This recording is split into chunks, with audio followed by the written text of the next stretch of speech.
अस्सलाम वालेकुम class 8। I hope you all are fine. Previous lecture में हमने पढ़े केमिकल इक्वेशन को बैलेंस करने के लिए कुछ रूल्स पढ़े हमने कि किस तरीके से हम इक्वेशन को बैलेंस कर सकते हैं। वो आई होप कि आपने वो रूल्स जो हैं वो याद कर लिए होंगे।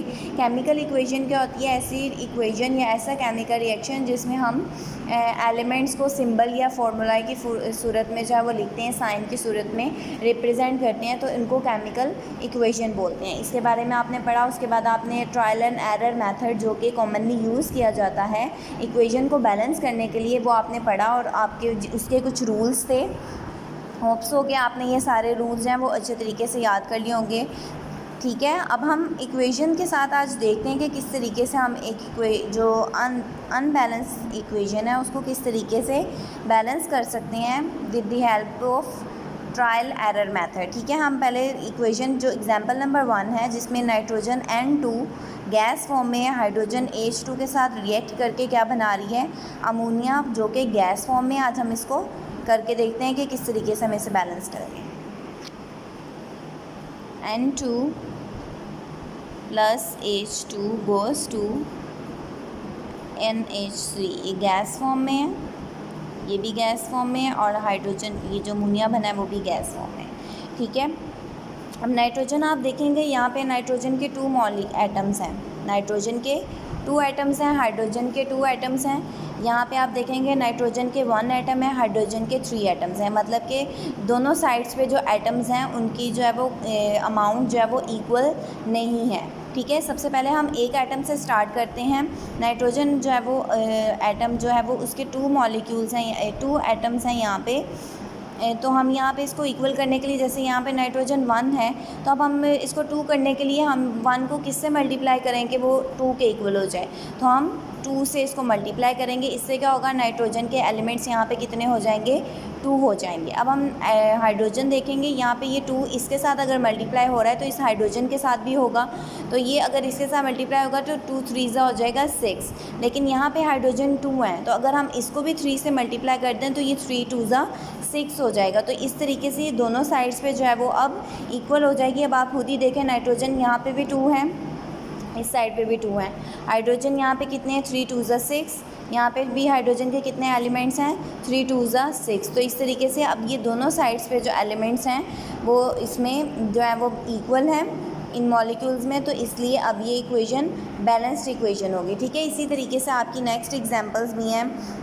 ठीक है, उन्होंने यहाँ पे आपको ये सॉल्व करके बताया है कि 2 से आपने मल्टीप्लाई किया इस तरीके से। अब यहाँ पे जो है वो नाइट्रोजन के 2 एटम्स हैं, प्रोडक्ट में भी नाइट्रोजन के 2 एटम्स हैं, तो यहाँ पे N जो है वो बैलेंस हो गया। इस तरीके से 6 एटम्स हैं, हाइड्रोजन के 6 हैं प्रोडक्ट में भी, और इस तरीके से H भी बैलेंस हो गया। ठीक है, अब नेक्स्ट जो है इसकी एग्जाम्पल नंबर 2 और एग्जाम्पल नंबर 3। ठीक है, इसमें देखें CH4 है और O2 है जो कि रिएक्ट करके बना रहा है H2O प्लस कार्बन डाइऑक्साइड। अब इसमें आप जो है वो किस तरीके से इसको बैलेंस करेंगे?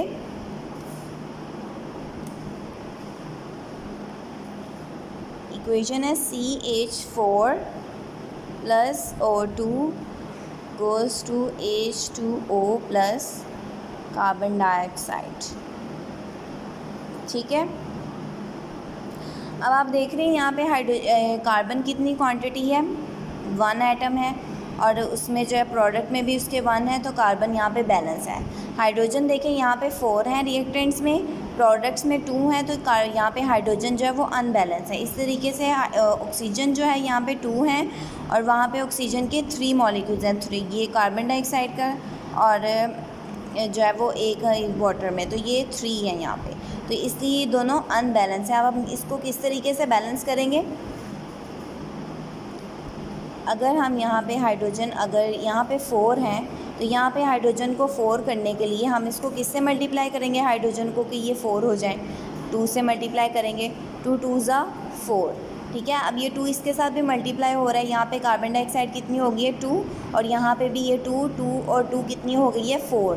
तो अब हम यहाँ पे भी इसको 4 करने के लिए अगर हम इसको 2 से मल्टीप्लाई कर दें तो 2 2 4, तो इस तरीके से ये इक्वेशन बैलेंस हो जाएगी। देखें, अब आप देखें कार्बन यहाँ पे 1 है, प्रोडक्ट में भी 1 है, हाइड्रोजन यहाँ पे 4 हैं, 2 2 ज़ा 4, यहाँ पे भी हाइड्रोजन 4 हैं, ऑक्सीजन यहाँ पे 2 2 ज़ा 4 हैं, ये वाला 2 और यहाँ पे भी 2 प्लस होके 4 हैं। तो इस तरीके से ये इक्वेशन भी बैलेंस हो गई है। ठीक है, जो लास्ट इसकी एग्जांपल है एक CaCl2 और Na2CO3 जो है, ये रिएक्ट करके CaCO3 और NaCl जो बना रही है, इसको आप खुद बैलेंस करने की कोशिश करें। ठीक है, आपने इस चैप्टर में यहाँ तक ही आपका सिलेबस इंक्लूड था, आपने यहाँ तक ही इसको करना है, ये आपका चैप्टर कंप्लीट हो गया है।